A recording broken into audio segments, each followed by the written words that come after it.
Hari ini tema kita adalah kasih menutupi segala sesuatu. Satu ayat firman Tuhan kita baca bersama, 1 Korintus pasal 13 ayat yang ke-7. Mari kita buka suara membaca bersama-sama. 1, 2, 3. Ia menutupi segala sesuatu, percaya segala sesuatu, mengharapkan segala sesuatu, sabar menanggung segala sesuatu. Ia di situ adalah kasih.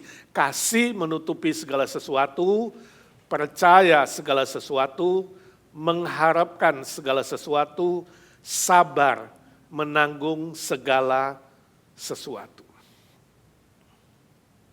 Saya ingat waktu saya masih kecil, saudara, tinggal dengan papa mama dan saudara-saudara sekandung, 9 orang kami bersaudara. Ya, saya punya 5 cici, adik saya 2 laki, kemudian adik paling kecil perempuan, tinggal bersama. Sejak kecil tinggal sama papa, mama, kami jarang sekali ke restoran.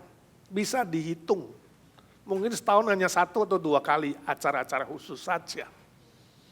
Tiap hari itu mama masak, tiap hari. Mama masak dibantu sama cici-cici. Ya, saya kira saudara ada sebagian mengalami seperti saya di Indonesia dulu. Ya, jadi makan makanan mama. Punya peraturan di dalam keluarga. Apa yang sudah dimasak dan disiapkan harus dimakan, walau tidak suka. Khususnya sayur-sayur yang pahit, ya. Makanan-makanan yang bikin, tapi harus makan. Bahkan saya ingat pulang sekolah itu, apa yang sudah disiapkan mama, saya dan adik saya harus habisin. Itu peraturannya. Gak boleh tersisa, itu habit kebawa sampai hari ini. Kalau ada sisa makanan rasanya, aduh ini ingat mama, harus habisin. Anak sekarang bilang, Pak, timbang rusak di dalam tubuh, mending rusak di luar tubuh.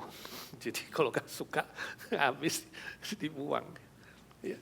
Tapi dulu tidak, saudara. Kita coba semua, anak-anak sekarang beda sekali. Saya kira anak saudara juga beda, ya kan? Anak sekarang, apalagi hidup di Amerika itu, sering makan di luar. Orang tua juga sering makan di luar, makan di restoran-restoran. Tentu kalau makan di restoran, pilih yang suka dan enak. Ya, pilih. Bebas pilih, apalagi makannya di all you can eat. Sometimes kadang-kadang dibalik jadi you can eat all. Kalau sanggup, tapi tentu gak sanggup. Jadi all you can eat. Yang suka dimakan, gak suka ditinggal. Ya, di rumah juga sama. Sekarang kalau mama masak, suka makan, gak suka, gak usah. Ya, bisa tawar, bisa pilih. Ya. Kalau gak suka makanan rumah, beli makanan luar. Apalagi sekarang ada apa? Ada GoFood, GrabFood, segala food. Ya, bisa dipanggil, tinggal antar ke rumah. Bisa pilih sesukanya, apa saja. Pernah gak saudara bayangkan, alangkah indahnya kalau di dalam mencintai dan mengasihi pun bisa pilih-pilih. Sesukanya, ya. Mau gak saudara, rasanya oke gak kalau bisa memilih? Khususnya hidup dengan orang-orang dekat. Ya. Kita bebas pilih mengasihi atau tidak mengasihi sesuka kita. Ya. Yang jadi orang tua boleh pilih, mau mencintai anak kalau anak lagi manis, kalau lagi taat, kalau lagi tersenyum, nilainya bagus, ya pilih untuk mengasihi. Tapi kalau minta uang kuliah, ya kan? Kalau menyebalkan, ya. Kalau cembetut terus, rasanya boleh menolak. Boleh tidak cinta. Yang jadi anak juga boleh demikian, boleh pilih mencintai orang tua kalau uang jajannya ditambah. Kalau beli mainan, ya kan? Kalau dapat bonus angpau. Kalau boleh makan dan nginap gratis, ya kan? Kalau tidak disuruh kerja. Tapi kalau orang tua banyak peraturan, banyak ngomel, ya. Lalu suruh bantu pekerjaan rumah dan ada saja yang hal-hal yang tidak disukai, boleh menolak orang tua. tidak mengasihi. Demikian pula yang jadi suami istri, ya, mencintai kalau ada good mood, ya moodnya lagi bagus nih, tubuhnya sehat, banyak uang, ada warisan, ya, tersenyum, jarang marah-marah, mencintai.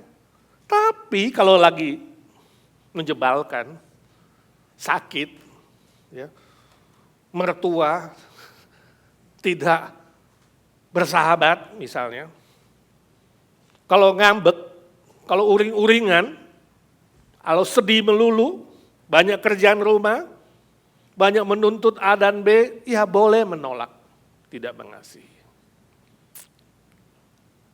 Rasanya indah bukan kalau dalam mengasihi kita boleh pilih-pilih sesukanya, tergantung perasaan hati, tergantung kesenangan.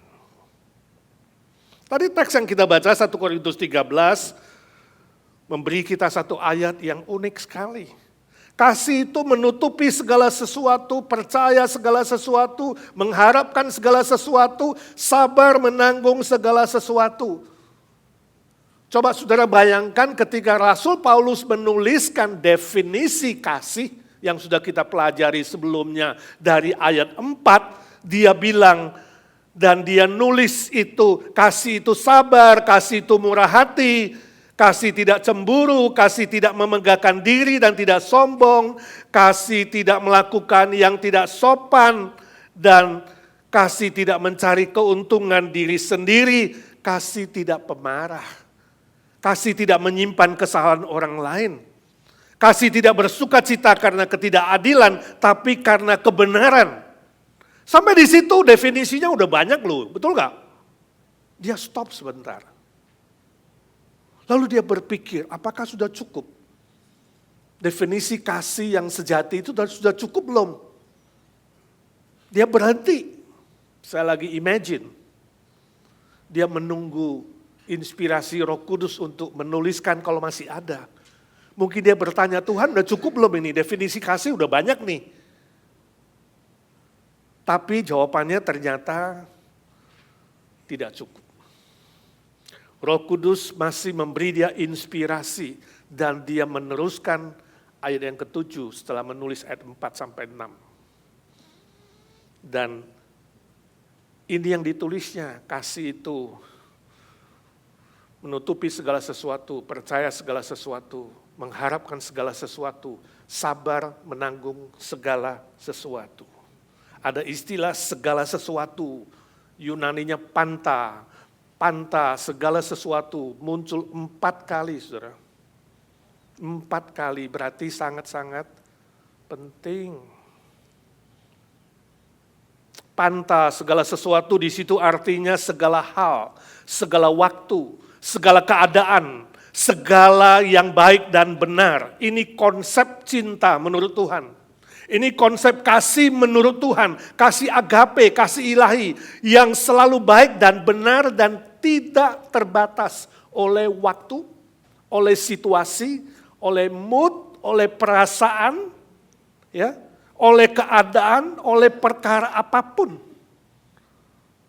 Itu kasih yang sejati, bukan pilih sesuka hati, bukan pilih yang enak-enak saja, bukan pilih sesuai kemauan diri, bukan pilih sesuai kesenangan hati, bukan. Bagi saudara yang waktu menikah, bersumpah nikah di hadapan Tuhan, harusnya mengerti ini ketika pendeta bertanya, apakah kamu mengambil si A ini menjadi istrimu? Waktu susah, waktu senang, waktu sehat, waktu sakit, waktu kaya, waktu miskin. Segala waktu. Kepada calon suami ditanya, kepada calon istri ditanya. Itu segala sesuatu. Tanpa kondisi, tanpa situasi. Jadi cinta yang sejati, kasih yang ilahi, yang agape itu adalah sebuah paket total. Paket total yang tak dibatasi oleh waktu dan situasi. Total, bukan sebagian. Contohnya kalau ada yang harus menikah dengan janda yang punya anak, ingat, itu satu paket. Kamu bukan menikah dengan si jandanya doang, tapi ada anak-anaknya. Harus mengasihi calon istri, calon suami itu, dan anak-anaknya. Jadi bukan lokomotifnya aja, ada gerbong-gerbongnya. Itu satu paket kereta api, saudara. Nggak bisa tawar. Itu kasih yang sejati, kasih yang agape. Kita bisa lihat akibatnya kalau tidak menerima dengan gerbong-gerbongnya. Kenapa hari ini Israel dan Arab tidak pernah selesai berperang sejak dari zaman Abraham?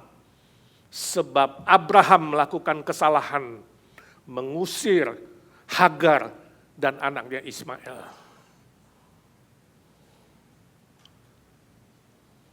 Ketika Ishak itu lahir dan mulai besar. Ketika terjadi perselisihan dan pertengkaran, maka Hagar dan Ismail diusir. Dendam kesumat itu, saudara, dibawa sampai hari ini. Dan kita juga dapat dampaknya. Dapat dampak gak, saudara, perang ini? Amerika plus Ishak melawan Ismail. Tapi sebagian Ismail, ya kita doa supaya semuanya nanti bertobat sih. Ya, kita kena dampak gak sih? Gara-gara Iran, gara-gara Arab. Iya, minimal kamu sekarang isi bensin lihat, naik. Kalau bensin naik, semua naik, saudara. Semua naik. Dulu orang bilang sepatu turun, naik juga, saudara. Kelapa turun, naik sekarang. Ekonomi terpengaruh, saudara. Elis terpengaruh. Ini gara-gara siapa? Abraham. Tidak menerima paket itu loh. Cintanya itu terbatas. Saya harap saudara kalau kita nanti ke sorga, salah satu yang kita tanya kepada Abraham ini. Kalau saudara gak sabar, ngotot, marah-marah, ya pergi dulu, tanya dia sana. Tapi hari ini saya mau mengajak kita belajar panta yang pertama ini, 7A. Kasih itu menutupi segala sesuatu. Nanti kita akan lanjutkan, jadi ada 4 kali khotbah itu. Kasih menutupi segala sesuatu. Perhatikan baik-baik, ini tidak berarti menutupi kejahatan. Ya. Tidak berarti menutupi kesalahan orang lain atau kesalahan diri sendiri. Bukan, itu bukan kasih yang sejati. Perhatikan kata menutupi, sebenarnya ya Indonesia agak kurang tepat sedikit. Nanti kita lihat artinya. Ya. Tapi saya ingin jelaskan yang pertama adalah bukan menutupi dosa, bukan menutupi kejahatan, bukan menutupi kesalahan diri dan kesalahan orang lain. Saya baca cerita suatu hari seorang suami yang kerja di kantor jadi direktur, pulangnya dia bawa sekretarisnya, ikut di mobilnya. Karena mungkin sejalan. Dan hari itu sekretarisnya kurang enak badan, dia antar pulang. Setelah antar pulang malam itu ada janji dinner dengan istrinya berdua di acara yang khusus. Dia nyetir mobil itu, waktu bawa istrinya itu, belum sampai tempat restoran acara khusus itu, dia lihat ada sebuah sepatu hak tinggi di tempat duduk di bawah istri. Kaget.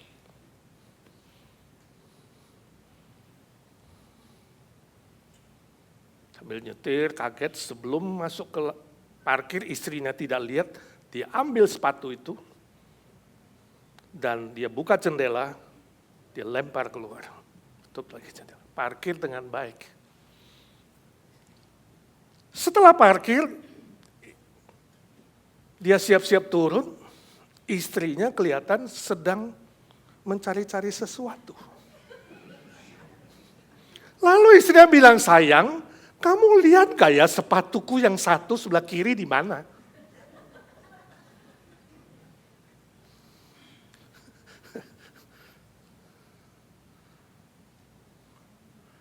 Kalau saudara suaminya, saudara jawab apa? Ayo yang pria. Sepatu udah di luar tuh, seret. You mau bilang sepatu hilang secara ajaib? Nah kalau saudara istrinya, saudara jawab apa? Aneh. Kok sepatu bisa hilang secara ajaib di mobilmu?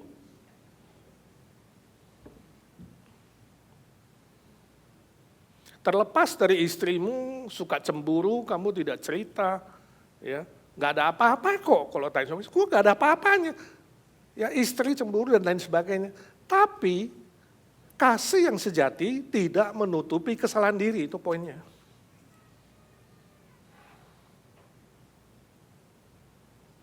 Ya saya tidak tahu bagaimana menghadapi istrimu kalau istrimu terlalu banyak cemburu ya. Gila kalau gue kasih tahu gue bawa sekretaris pulang, nganter dia pulang, ini bisa perang dunia.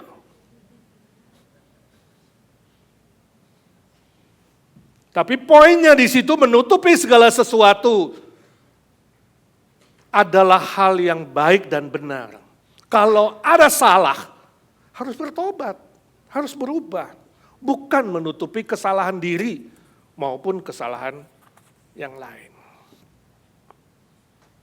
Kalau tidak, itu bukan cinta sejati, itu cinta manusiawi, duniawi yang seringkali bisa berbahaya. Saya jadi ingat waktu saya masih sekolah di Malang, itu seminari Alkitab Asia Tenggara, punya seorang teman di kelas itu kalau nyanyi itu kreatif sekali.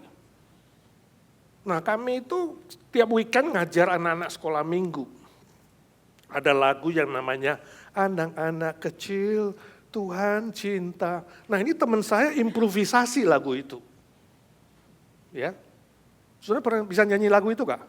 Anak-anak kecil Tuhan cinta, anak-anak besar Tuhan cinta, pemuda-pemudi Tuhan cinta, ibu bapak kakek nenek Tuhan cinta. Nah dia improve-nya gini saudara. Anak-anak kecil Tuhan cinta, anak-anak besar main cinta, pemuda-pemudi jatuh cinta, ibu bapak kakek nenek korban cinta. Kita ketawa sama hati dengan dia nyanyi saudara. Tapi ini fakta. Ini fakta kalau kasih atau cinta itu bukan sejati yang dari Tuhan, bisa menjadi seperti itu. Nah saudara ada di posisi mana? Saudara sering main cinta, korban cinta, budak cinta, atau apa? Atau benar-benar mengalami cinta yang sejati. Cinta yang sejati yang agape itu, cinta yang bagaimana? Ya. Istilah menutup di sini dalam bahasa Yunani, stege, itu artinya melindungi, memelihara, menanggung, itu menutupi. Jadi menutupi dalam arti yang positif, yang baik, yang benar. Misalnya contohnya, orang bangun rumah menutupi dengan atap. Menutupi atap dengan atap. Memberi atap atau tenda, itu menutupi. Ya, ketika tidak ada tempat berteduh, ada orang yang kasih atap, kasih tempat tinggal. Memberi mantel atau jubah waktu dingin, ada yang kasih mantel, ya, atau yang kasih jaket di situ. Ya. Memakaikan baju tebal. Memberi penghiburan, kekuatan ketika ada kekhawatiran, ketakutan, ada persoalan, ada kesusahan. Itu menutupi. Yang pasti orang lain yang ditutupi itu mendapatkan kehangatan, mendapatkan pertolongan, mendapatkan penghiburan, mendapatkan perlindungan, dan mendapatkan berkat. Saya baca kesaksian Dr. Joe Weiss. Dr. Joe Weiss adalah seorang dokter muda yang praktikum. Ya, dokter muda yang baru lulus praktek di rumah sakit di Texas. Ya. Dia begitu mencintai pasien-pasien yang ada di situ. Setiap hari dia pakai jubah dokternya dan dia pasang bunga mawar di jubahnya.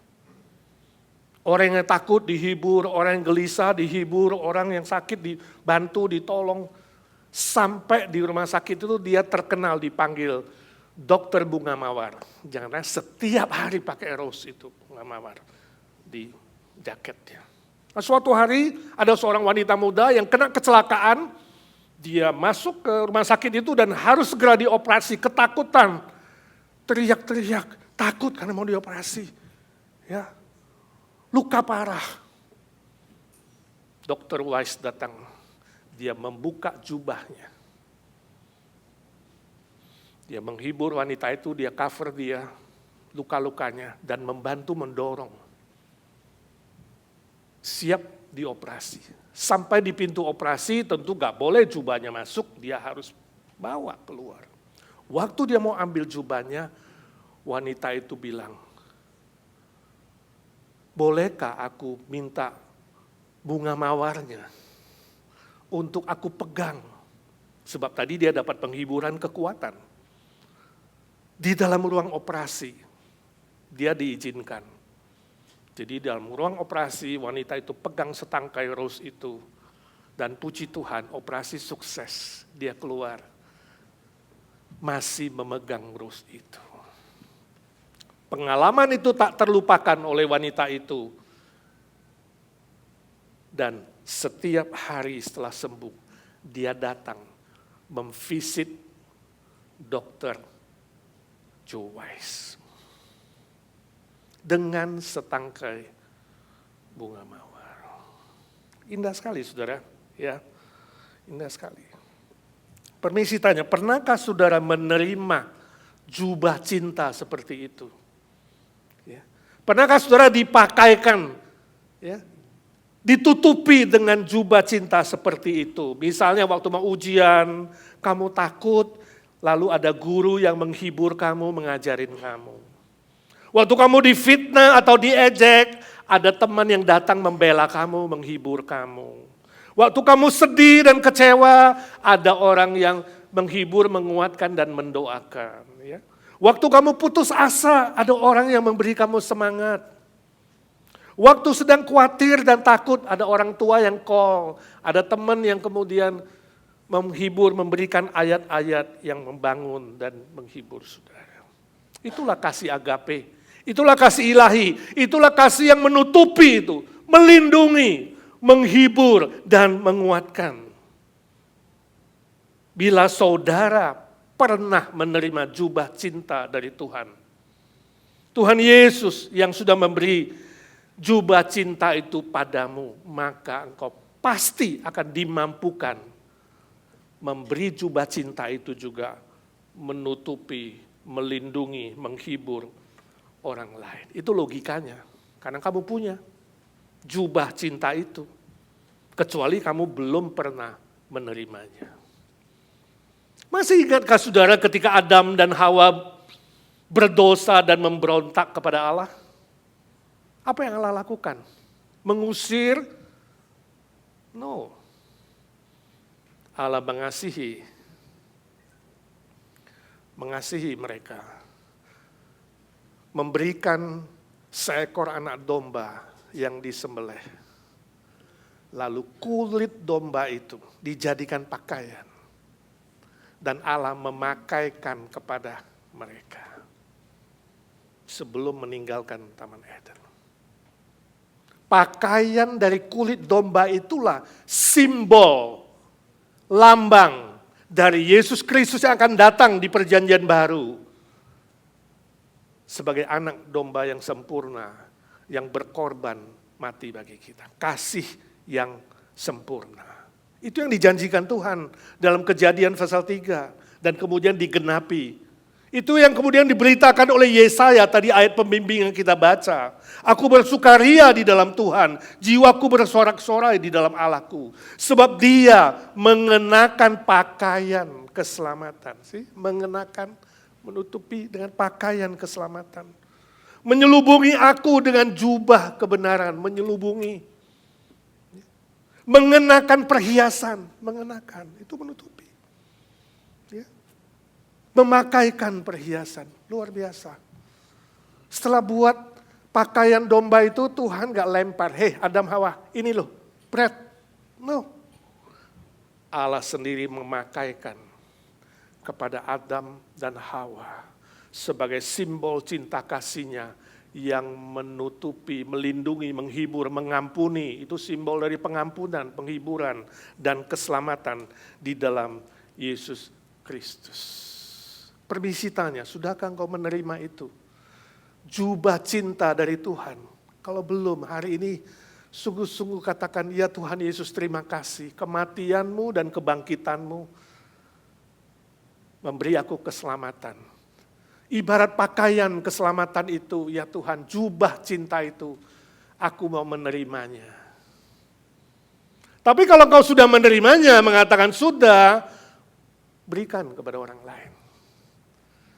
Lihat di sekelilingmu, berikan kepada sesamamu yang membutuhkan jubah cinta itu. Kasih yang menutupi segala sesuatu sesuai dengan kasih Kristus. Amin.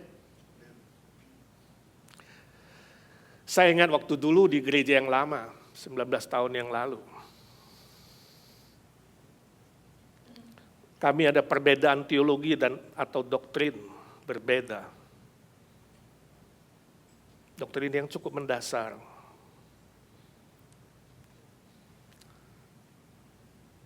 Saya harus memilih resign. Saya harus memilih taat kepada firman Tuhan. Jadi saya minta izin mengundurkan diri karena perbedaan.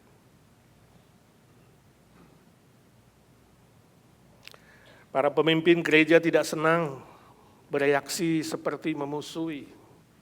Para jemaat juga terasa jauh. Saya mengalami kesepian, kekecewaan, kesedihan. Ya. Tapi puji Tuhan di saat-saat yang demikian itulah ada beberapa teman yang setuju dengan ajaran firman Tuhan. Datang menghibur, menguatkan, menolong. Maka terbentuklah tim inti. Belum IGNC waktu itu sebuah fellowship kabar baik. Ditambah dengan beberapa gereja-gereja sahabat. Walaupun tidak satu alma mater dengan saya, mereka bersahabat. Mereka membantu dan menolong. Ketika kami mengadakan 3 malam KKR MPS, Malam Puja dan Sabda. Tuhan memberikan lebih 30 orang yang mengambil keputusan percaya kepada Kristus, mempersembahkan diri, memperbaharui iman dan belum punya tempat ibadah, maka lahirlah Cikal Bakal Indonesian Good News Church 19 tahun yang lalu. Tahun ini kita akan rayakan tahun ke-20. Tidak pernah saya lupakan. Ketika teman-teman datang dan kemudian seperti memberikan pakaian dan jubah cinta itu, seperti ada satu siraman yang segar dalam jiwa, ada semangat yang baru, ada kekuatan yang baru, ada bukti penyertaan Tuhan, dan kami bersama-sama bertekad melayani pekerjaan Tuhan, memenangkan jiwa dan memuridkan orang-orang percaya. Itu motonya IGNC sampai hari ini. Mengabarkan Injil dan memuridkan orang percaya. Yesus berkata di hari kiamat nanti, di dalam pengadilan terakhir, orang-orang yang melakukan pelayanan bagi kerajaannya, yang memakaikan jubah cinta kepada orang-orang lain, mereka akan menerima upah. Yesus mengundang mereka masuk dan dia berkata, terima kasih kamu sudah melayani aku ketika aku di penjara, ketika aku miskin, ketika aku lapar, ketika aku susah dan sedih. Mereka heran dan bertanya, Tuhan kapan? Kapan kami mengunjungi kamu? Kapan kami menolong Tuhan? Kapan kami memberi Tuhan makan? Gak pernah. Yesus bilang, apapun yang kamu lakukan untuk orang-orang yang kecil, yang hina sesamamu itu, entahkah mengunjungi yang di penjara, memberi makan yang lapar, menolong yang perlu ditolong, menghibur yang sedih, menguatkan yang kecewa, apapun yang kamu lakukan untuk orang lain itu, kamu melakukannya untuk aku. Ingat ini prinsip saudaraku. Waktu saudara melayani pekerjaan Tuhan bukan untuk Pak Edi, bukan untuk majelis, bukan untuk dirimu sendiri. Kamu sedang melakukannya untuk Tuhan. Sebaliknya ketika kau dianiaya, ketika engkau dibenci, ketika engkau dihina, ditolak karena Kristus, bukan menolak kamu, tapi menolak Tuhan Yesus Kristus yang bangkit. Itu penghiburan. Apapun yang kamu lakukan dan apapun yang kamu hadapi, itu seperti untuk Tuhan. Sebaliknya bagi mereka yang berpangku tangan dan tidak buat apa-apa, pada hari kiamat nanti Yesus akan mengatakan, pergi dari hadapanku, aku tidak pernah mengenal kamu. Sebab kau tidak pernah memakai jubah cinta dari Tuhan itu. Kamu tidak pernah mengcover orang lain dengan jubah itu. Hati-hati, keadilan Tuhan suatu hari harus ditegakkan dan dilaksanakan. Saudaraku, lihatlah sekelilingmu hari ini. Ada yang sakit, ada yang terluka, ada yang dihina, ada yang sedih, ada yang susah, ada yang terbuang.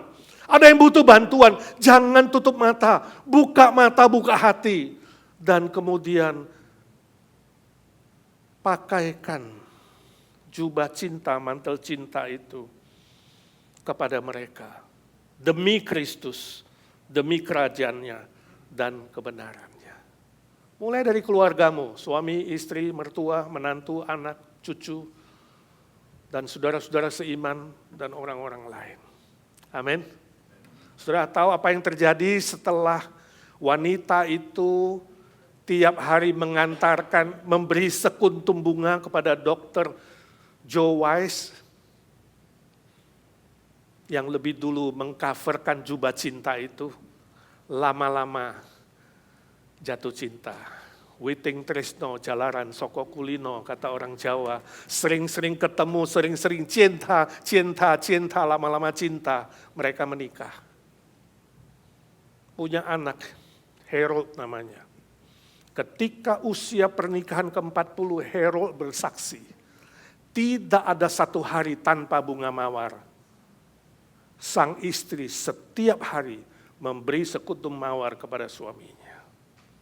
Sebagai simbol cinta, sebab suaminya lebih dulu mengasihi dia, mengcover, melindungi, menutupi, memberkati, menghibur, menguatkan. Happy ending. Hari ini kalau saudara lebih dulu menerima jubah cinta dari Tuhan, saatnya saudara dan saya kita sama-sama memakaikan jubah itu kepada orang lain. Siap? Siap? Siapnya lemas? Siap? Puji Tuhan, mari kita doa. Bapa di sorga, suara hamba-Mu sudah berhenti. Tuhan Yesus, berkati setiap telinga dan setiap hati yang sudah mendengar. Roh Kudus, jadikanlah kami bukan pendengar-pendengar saja, tapi pelaku-pelaku firman Tuhan. Dalam nama Tuhan Yesus kami berdoa dan memohon berkat Tuhan. Amin.